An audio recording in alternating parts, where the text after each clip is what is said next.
Hi, everybody. We're back, and I'm back with Jennifer Schramm. And, well, you might notice we're in a different place. We recorded the full interview and then realized that it had only gone 20 minutes into it, and that one of the cords had popped off from the camera to the audio.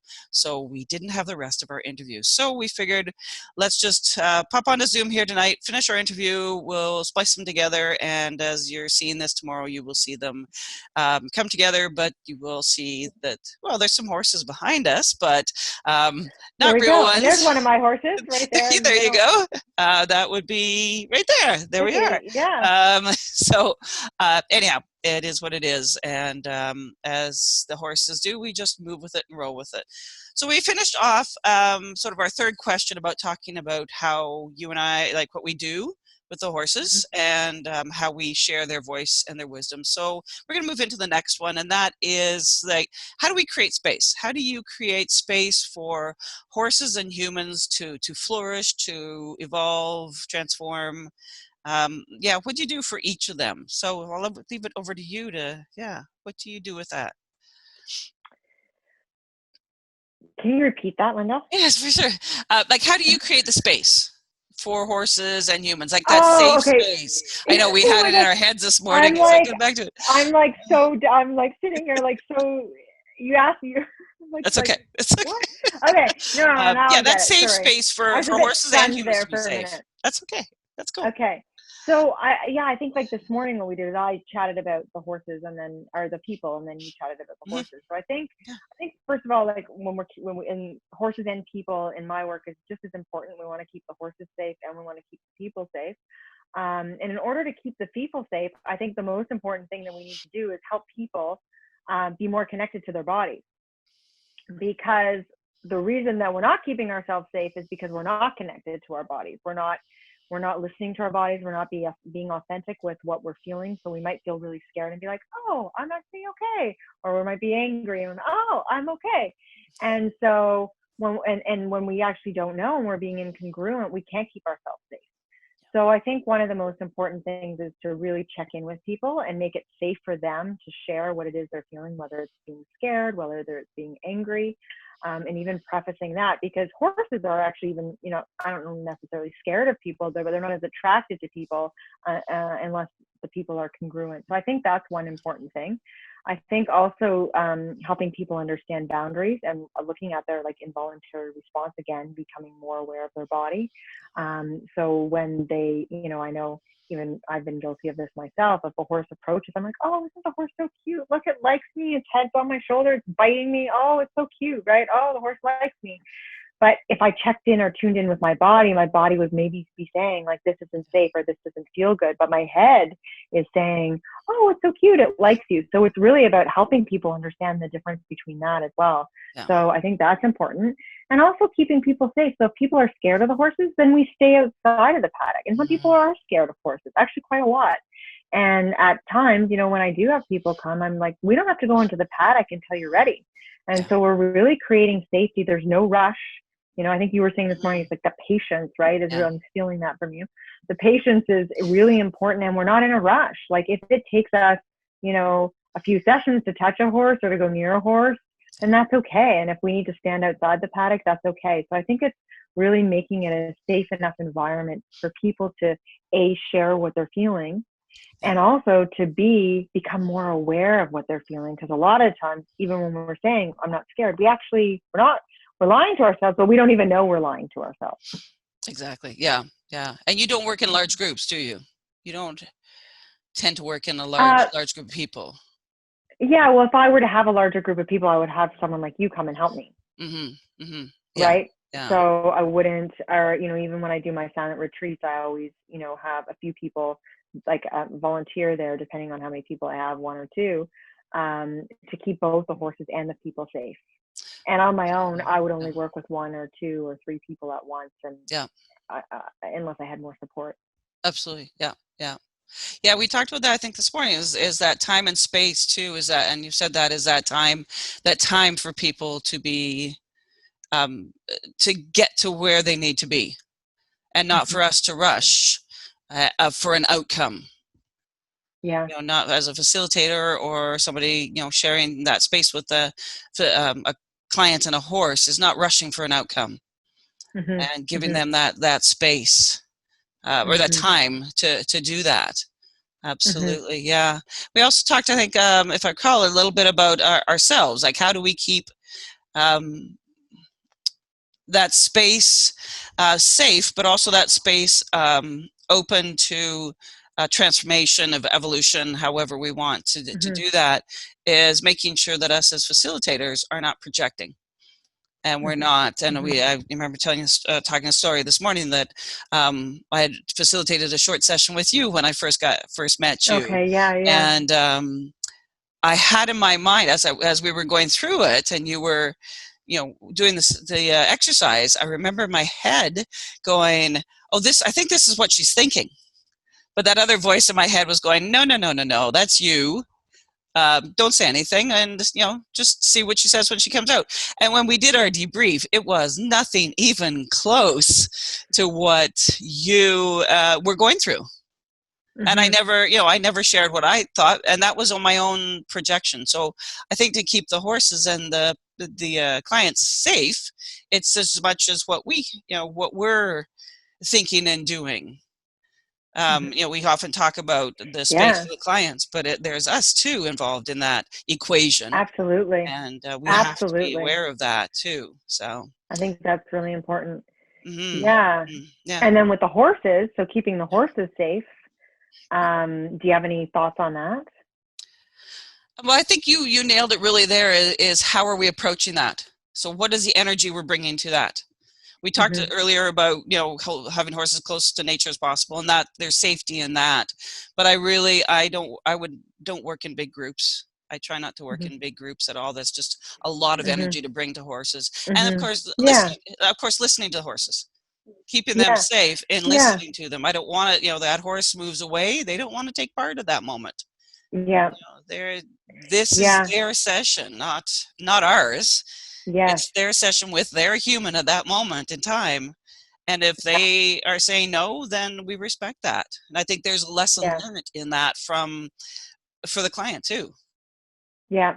How are they feeling if that horse says no? Yes. And there's a big Exactly. lesson And in that. Yeah. yeah, and the other thing that I was thinking about is I used to have this horse named Mandy. I don't know, Mhm. Mandy, and Mandy, if you looked at Mandy, you would think that Mandy just invited everyone in because her body cues were so subtle. Mhm. And you could tell when she didn't want someone near her, but you had to really watch because the ear would move like this, like whereas my horses will So, pin them back more or yeah. they'll show you more. But a lot of times when horses have been conditioned that they have to be good or they have to stand or they have to do whatever, they're Mhm. scared to move or they're scared to assert themselves. So you got to really know your horses too. I think that's an important key thing. And sometimes their communications are very, very subtle. Absolutely. Do you find then when horses come from an environment that isn't as close to nature as possible to one that is closer to nature, it takes time for them to say, learn how to be a horse again? Absolutely. Absolutely, Yeah. absolutely. I don't know if I've already shared this because and That's if okay. I shared on the last one, but I had a horse that came and he had been a show horse and I think he was probably 18 or 19 when he came, and he arrived at the barn and he'd been pretty much on individual turnout, maybe a few hours a day and ridden each day. He'd had no access to other horses and really didn't have much of a natural life. And so they would turn him out in my herd.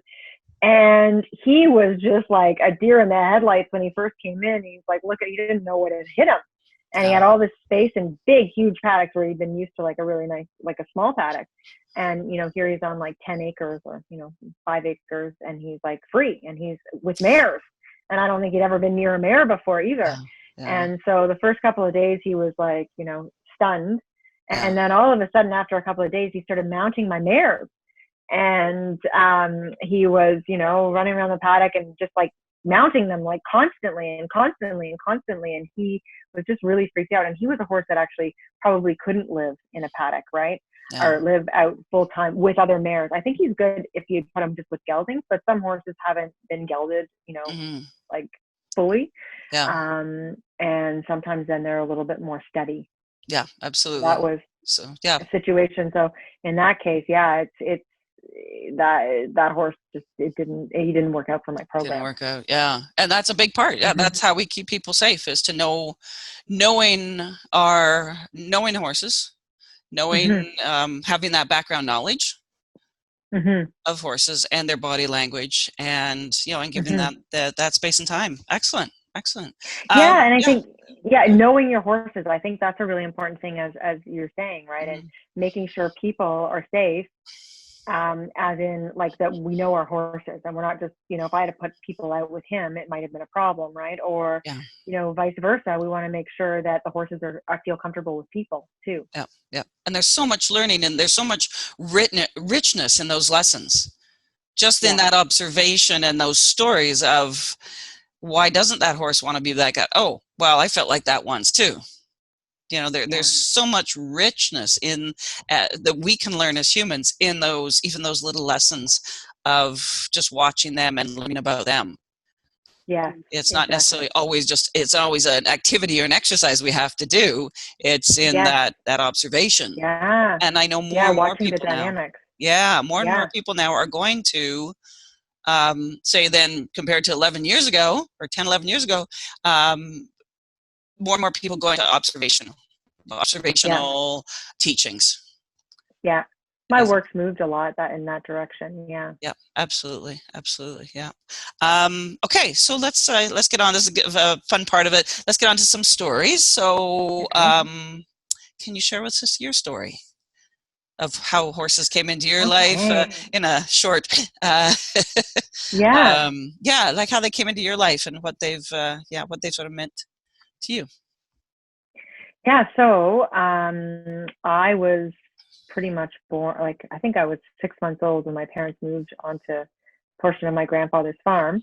And my grandfather had Lipizans and he had race horses. And so horses were like in my blood. And I think my first word was horsey. And then I wanted riding lessons as early as you could get riding lessons. And then I showed horses. So I rode, hunter and jumper in my young years, in my teens. And I just always loved being around horses. And when I wasn't around them, I was less healthy than when I was around them. I was way more, emotionally and mentally healthy. And they just always, like, I was always just so very drawn to horses. And just my soul lit up every time that I was near them, whether it was a horse I saw on a beach when I was on vacation, or was a horse up the side of the road, or wherever I was always seeking out and looking for horses. And then I guess how I got into this line of work was I was in school in Vancouver, and to become a therapist.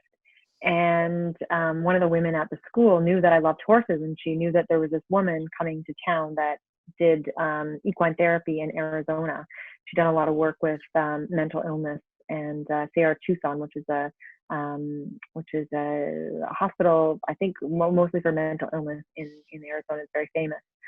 And so I went and listened to this woman speak, Barbara Rector, and I was just blown away. I thought, oh my God, like, how do I blend these two together? Like, one day this is exactly what I have to do. And that was like I didn't know how I was going to do it. I didn't have horses. I didn't really have connections with horses at that time. And I'd lost my connections. And anyhow, so I then kind of kept that at the back of my mind, and I moved back to Toronto, and I was working in eating disorders. And I guess equine therapy was really big. Well, I know it was really big in Arizona for a while, and a lot of the treatment centers. And so um, this one treatment center flew therapists out to Arizona to check out the treatment center so we could refer patients there, or clients there. And they had equine therapy there. And I thought, oh my gosh, here I am again. And I was able to witness some of the family sessions, and I was just blown away with what was coming out, and like the insights and the connections, and like what they were able to see in the family dynamic. So again, I thought, okay, I got to get into this. So I got home, and this was probably 10 years ago, and I Googled it, and there wasn't a lot in Ontario, but there was Horse Spirit Connections, where you and I also got trained. And I decided, you know what, I'm going to sign up for a weekend workshop and see how I like it and see how it works on me. I always like to try these things on myself before I'm working with anyone else. And I was just blown away. I was a bit skeptical. I was the only one there with horse spirit experience. I thought I knew everything. And, and I went in and I did exercises with these horses, and I was just blown away about how much I learned about myself. And when I say that, when I say I learned about myself, they were things I knew. I had the awareness of it, but I never had the felt experience. And so when I actually went in the round pen with the horses and had these experiential learnings, I was like, wow, I could see it came to me more at a cellular level, and I could really see and feel in my body the patterning that I was doing. And I remember I was paired up with this horse, Paris, and I was the horse, all these people were watching, and I was the only person that had horse experience. And I was in this round pen, and I think my goal or whatever was to attract a relationship, I think, or something like that at the time. And I went in, and the horse was like running away from me, and I'm like, oh my God, I'm the only one here with horse experience, and the horse like hates me. And I'm like trying really hard to get the horse to like me, and going up to the horse, and every time I got closer and tried, the horse would run away from me even more. And finally I just kind of like stopped, and like the horse kind of stopped. And I just really got the insight there. It's like, I was trying to get everyone to like me, or all these men to like me. And I wasn't really checking in, like, it's okay that not everyone likes me, or maybe I don't like everyone. And I wasn't giving myself any space to actually even like have that experience. I just like wanted like, oh, I got to get that horse to like me. And it just, for some reason, it just hit me. And I mean, my whole relationships with men after that completely transformed. Oh, wow. And it was, the men that I started to attract were much different.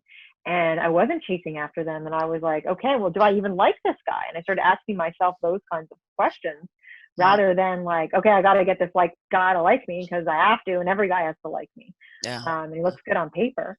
But I started to be more authentic in that, and more connected to myself. And so, it was just such a profound experience for me. Yeah. And next thing you know, I've got, 4 horses and a donkey, and I'm working at a facility in King City, and I don't even know. And like I told you this morning, it just kind of flowed. It's not like I ever wanted the horses. Like I actually wanted to travel to other people's farms and work with their horses. And, and it just kind of flowed, and I couldn't stop it. And it just came, and then it just evolved ever since. Yeah. Yeah. It just has, when it's right, it has a way of just happening. Yeah. If we let it, Kind of like you were saying flow. about your magazine, right? Yes, exactly. Just allowing it to flow. I love how you said home. I love how you felt right, and you felt healthy when you're with the horses. And I remember when we had our farm, and people were just like, you just seem to be at home. That's always been a special word for me, as being at home with something. When somebody says, yeah, you just look like you're at home, then that's probably the right thing. Yeah, exactly. Yeah, interesting. So how did you get into this? Oh my goodness. Born in Northern Ontario, not a lot of horse farms. In fact, there was one. I was the youngest of 3, so when they got to go off riding, I got to be led around on a pony by my father, and that was a very special time. But 11 years old, I was told we're going to move to Southern Ontario, and that shattered my world at that time, because I was leaving all my friends and everything. And I remember just crying for hours straight until my mother came in and said, when we move to Southern Ontario, you can, we'll take some riding lessons, and when you're old enough, we'll get a horse. Changed like that. It just changed in an instant. I'm like, okay, when do we move? And I don't think we'd moved into our house yet until I was on my mother for, lessons. So that was 11. By 16, had a horse. A year later, I think we had 3 horses, and by 20, by 19, we had a farm. So things happened fairly quickly in that decade. And then we spent 20 years as an equestrian facility. But I look back now, and I was doing a lot of this connection work, much more important to me than the performance part of it. Even though that was part of what we did, it was the connection work. And we used to do meditations on horseback, and we worked on we always worked on the connection part of it. And then I guess I took the same train as you did, about 2011. We watched a horse. Stormy May did a documentary called "The Path of the Horse," and I remember Yeah. that hit me quite hard. That really struck a chord with me. It really resonated deeply with me, and so when I would turn 50, I went to Oregon to do some training, and somebody that I knew said, "Well, Stormy's not that far away. Why don't you just spend a few extra days and go visit her and go meet her?" So I did, Yeah. and I spent a few days with her, and yeah, it was just a different way of thinking. It was a different way of thinking with the horses, and it was a different way of being with them. Hmm. So that year, same year, I stepped off their backs, and I haven't been back on them since. Yeah. I chose to have a different kind of relationship with them, Hmm. and it's been like that ever since. Yeah. And yeah, so it's been great. I've had the opportunity to work with a lot of people. Hmm. Um, Working with different facilitators from here over in England. Hmm. It's been a great journey. I'm ready to go back to a farm. So Yeah. that's in the it's in the future. And as with the magazine, we'll just let's see where things take us. So Hmm. and yeah, so that's my story. Um, so what about a story of somebody else's story, like a client story? Do you have some moment where you felt, a story where somebody just had a moment, like just a real aha moment that was really powerful for Hmm. you? Yeah, I think I'll just share the same. I've had a lot, like a Yes, of ton, course. but I seem to always go to this moment, and it's like Hmm. actually one of the first sessions that I think I really had with clients. Hmm. And it was with a young man, and he was in his early 20s, and he was an actor and model. So he was just a really hot looking young guy with his pulled up in his sports car, and anyways, he was struggling with an eating disorder and some body image issues. And so we were working in the round pen. It was at Horse Spirit Connections, because at that time I was working with their horses with my clients. And they had a horse named Thor, which I'm sure you remember Thor. And he was this big black Percheron, and he was the most gentlest, sweetest giant ever. And this client, he was in the center of the round pen, and it was just amazing because it just looked like he was kind of just standing there, like it was standing there, and I can't remember even the directive of the exercise, but he was just kind of standing there. And all of a sudden, he was on the outside of the round pen. He started like cow kicking and like kicking out and pinning his ears back, and I thought, ooh, like what is he doing? Like, and so I asked the client, who was in the center of the round pen, and I said to him, I said, like, what's going on? Like, what's happening in your body, or like what are you doing? And he's like, well, I feel like this horse is a bully, like my dad was. And he's like so big, and he's reminding me of my dad, and I'm trying to like control him with my energy. And so he was like trying to give this horse all these signals, right? Like, because he was scared, really scared of him. And the horse was like showing me this, what was coming out of this young man. And so then he started sharing with me about how much his dad bullied him, and just so much information, like so much of his trauma started to come out. And he started crying, and just having a really good emotional release. And then the horse just kind of walked over and like planted its head right in the middle of his heart. And it was just so beautiful, because as he processed it, and as he became more authentic, and as he became real with it, and actually was vulnerable and gave it a voice, the horse was just so connected and so there for him. Yeah. And it was just a really cool experience, because you see that just such a good example of how the horses actually do mirror what's going on inside of us, even if we can't see it. Yeah. Right? It's happening. And then also how when we are authentic and we're with our feelings, they're so much more attracted to us. We can be messy, we can be angry, we can be Doesn't anything, matter. as long as we're being true to ourselves, saying I'm angry, or I'm scared, or I'm sad, or I'm crying. That horse is going to come and hold space for you in whatever way. It's when Absolutely. we're in our heads that they don't want with us. And it's not safe for them to be there in Yeah, nature. It's yeah. not safe for them to be our body changes when we're inauthentic. Our blood pressure changes, our heart rate Yes. goes up more than, we don't even notice it, but they do, and they sense it, and it becomes this unsafe place for them to be.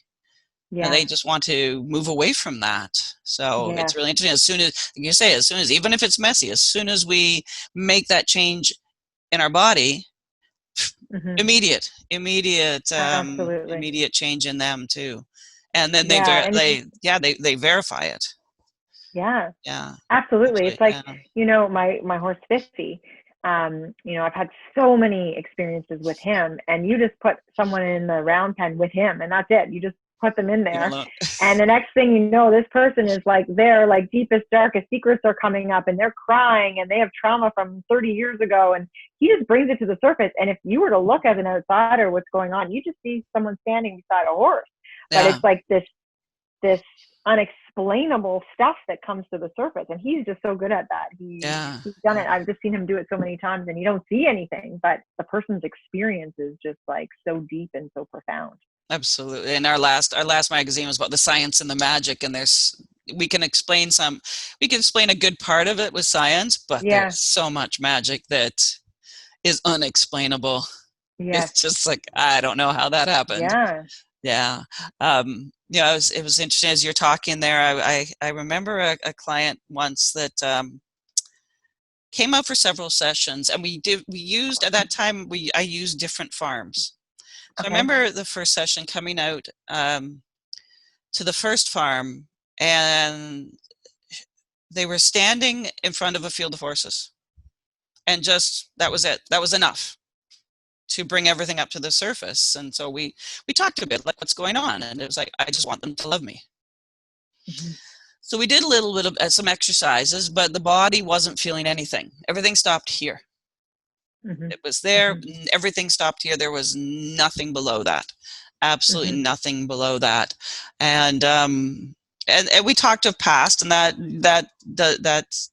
doesn't matter here, but that was that feeling of nothing in the body. And you talk about a Hmm. felt experience, but when a person can't get to that point. And so the next session we came out, and I decided to do what we call some reflective brushing. Okay. So the older horse that I knew would just absolutely just stand stock still, and allowed her to go in. The barn was nice and dark and quiet, and gave her a brush, but I gave the instruction that you can brush if you want, or you can stand with the horse. It's reflective time. It's not, there's no purpose in this brushing to get the horse clean or anything like that. The purpose is for you to be there in that moment and to be Hmm. present. And Hmm. I went out of the picture enough that I would just stood around the corner. So there was a solid wall between us, and I could hear what was going on, and I was right there, but just needed to step away enough. Hmm. And all I heard, I said it probably about 5 minutes, 10 minutes into it, and all I heard was just tears, just Hmm. buckets and buckets of tears. And eventually, it's like, "Hey, what's going on? Like, are you okay?" And yep, she finally felt something. She Mm. said, I can feel it. I can feel my body. And it's the first time in Yeah. years that she'd felt her body.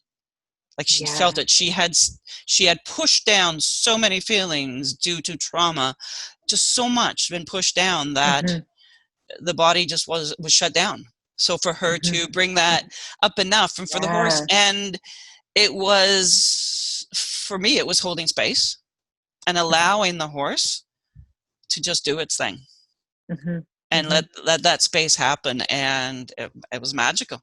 It was magical, Yeah. and a huge step forward for her, to be able to actually feel the body and feel those positive Hmm. emotions in the Yeah. body. And I mean, the horse just, and how did the horse do it?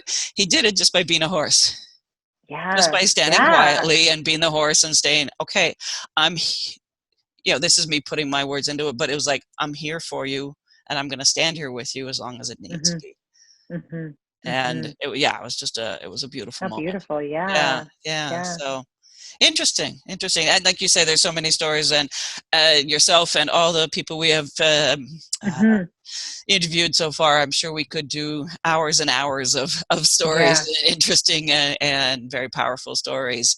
But let's go to the bigger picture. So we always uh, sort of finish our times together with a look at the bigger picture. Um, Okay. So humanity needs the horses really came from the times we're in now, and it was, we all went into this quarantine state, and it's like, what can the horses do? What have the horses taught us up to this point that we can use here? And I'm working from home, so I'm like, well, what are the horses teaching me? What do I need to do? And I worked off of that. So that's sort of where that humanity needs the horses started. And but Yeah. then this of course all started. And then equine leadership believes that model, the horses teach us this, they show us this model of living that we can learn so much from non-judgment to, to setting boundaries, but setting healthy boundaries. There's just so much they can teach us. So I guess, my question to you is, what do you see they're teaching us? What is in that bigger picture, and what are they doing for us?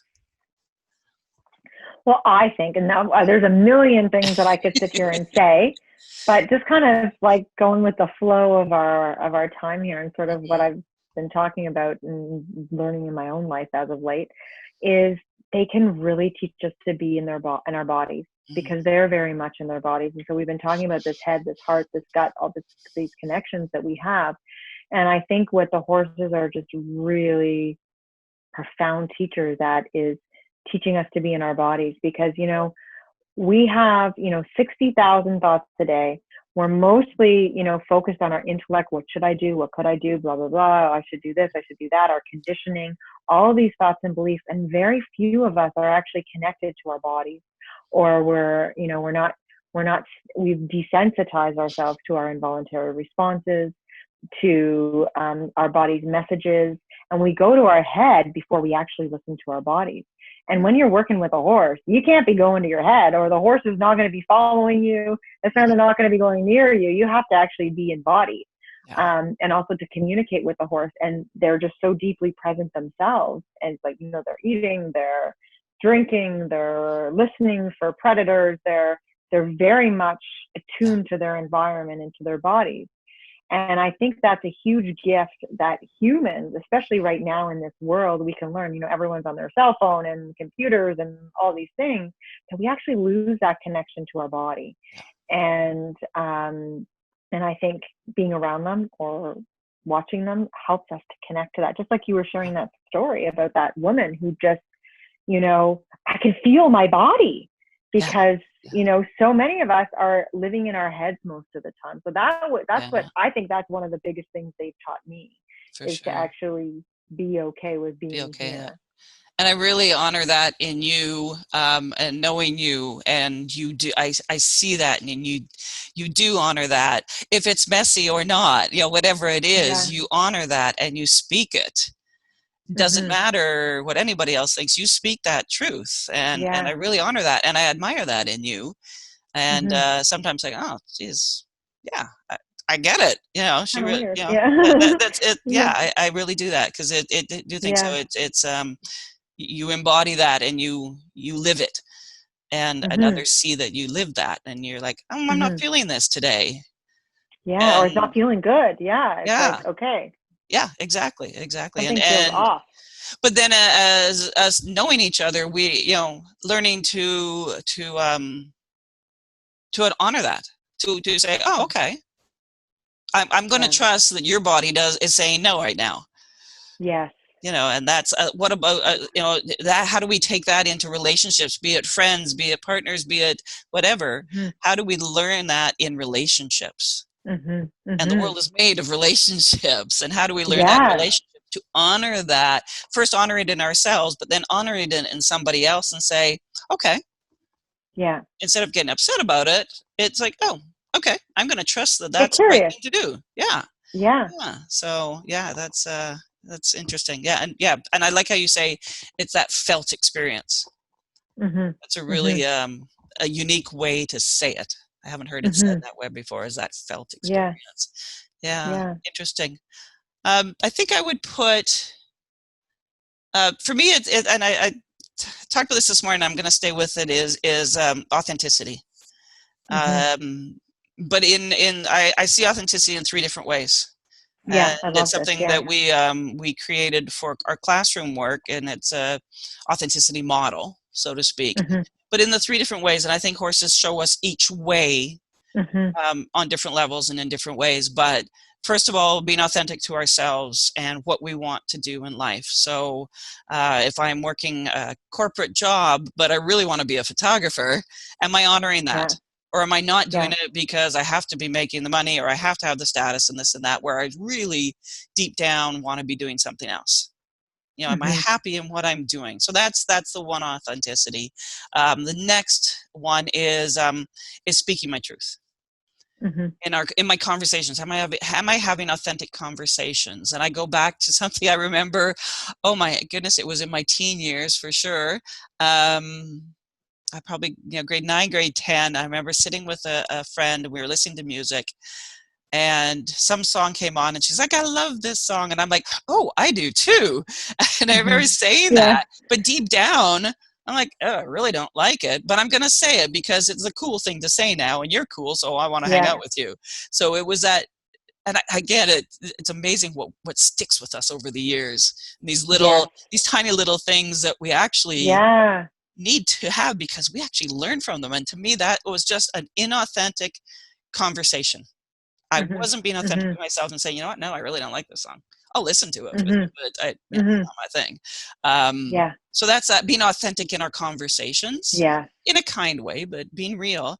And then being authentic in community. Are we living as Mhm. horses do in an authentic community?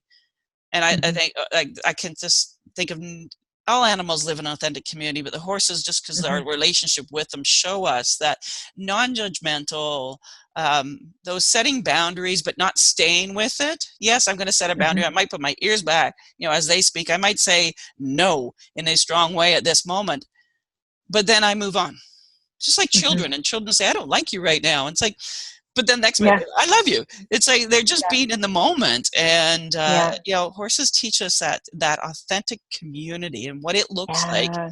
and we could just learn. So if we take authenticity in those three different aspects, you know we can make, things could change. Like, it's just Mhm. it's a huge thing that we can learn from them, and it's all just watching them.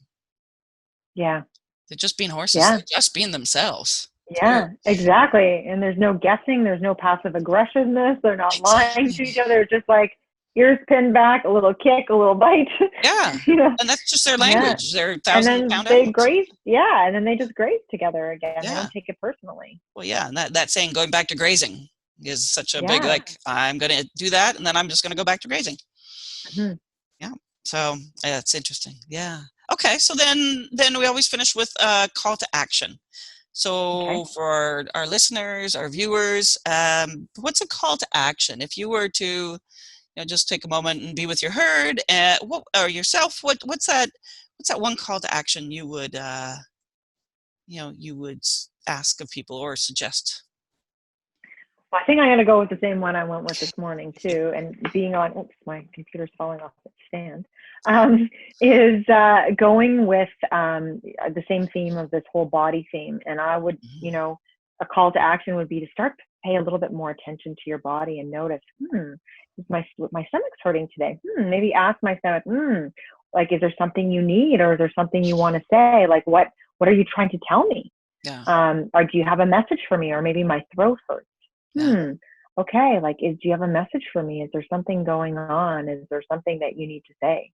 Yeah. Absolutely. So giving these body parts more of a voice and actually getting curious about what's going on in our bodies, because our bodies just are so wise and they have so many messages. And you know in so many cases, I know with myself, whenever something's been physically wrong with me, or physically I've been challenged physically in some way, it's usually always has some kind of emotional or mental kind of background Yeah. to it, or, Of or a course. root Yeah. a cause of it as well. And so I've really learned to get curious when things are going on inside of me, like, what's going on for me emotionally or mentally? What is my throat trying to tell me? What's my stomach trying to tell me? What's my eye trying to tell me? Yeah. For years I had like eye infections. It's like, what is that trying to tell me? And just getting really curious with our body and starting to really listen to it. I Yeah. think that would be my call Yeah, to for action. sure. That being present with it. Yeah. That's why you say that. Yeah. I'm reminded I have a saying above my work desk, and it says, pain is an indication of where truth is needed. I like that. Pain is an indication where truth is needed. Ah, Yeah. that Yeah. I'm writing that one Write that one down, down. Linda. I love that one. It's just, it's true. So I yeah, like that. yeah, getting that body. I think I'm going to go with the same one too. Is gentleness. Yeah, Gentleness yeah. is something that really comes up for me these days, and gentleness with ourselves, and Hmm. being be kind, being kind and gentle to ourselves at the moment, or at any time, and being a time of Hmm. change. I know Nikki last week talked of disruption, but being gentle in those times to ourselves, Hmm. and then be gentle with each other, Yeah. and being kind and gentle with each other, and giving each other that space and time that we spoke of earlier, giving each other that space and time, giving myself that space and time. And there's days I would really just like to sit on the couch, and darn it, some days I do. Some days I have Yeah, to work, me but there's too. some days I do, and it's okay.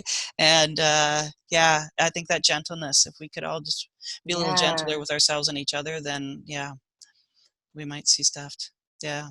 Hmm. Well, that is all we have. And I think by that, what we had before, and with this, I think we've got a full interview here. Yeah. Thank you so much for Yeah. splitting this up into, and I apologize for it not working, but that's the way it is. Yeah. And it Um, just works. It just works as it works, right? it Like you works said as this, it works. like you said something else about this morning. We just kind of gotta, or you said it at the beginning that we just kind of gotta go, like we do with the horses, right? Like it's Exactly. just Yeah. Yeah. going with the Go with flow. And yeah, absolutely. and Absolutely.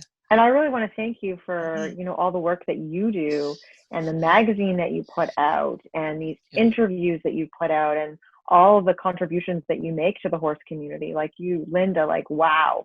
And the wealth of Yeah. knowledge that you bring to everyone. And I'm really thankful. And as I'm sure a lot of other people in the community are really thankful for all the amazing Yeah. content that you share and that you pull together Yeah. all Well, voluntarily, right?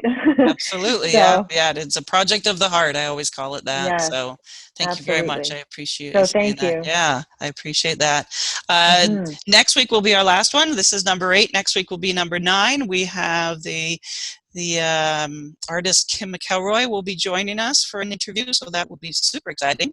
And we'll have some announcements for upcoming things for equine leadership and humanity needs the horses. So stay tuned. We will have this up, well, by the time you're seeing this, it'll be Tuesday morning. And Jen, thank you so much again. And Yeah, thank well, you. I'll see your horses tomorrow morning. So Oh yeah. so thank you very much, and thanks very much for Okay. everybody for watching. Take care. Thanks, Linda. Just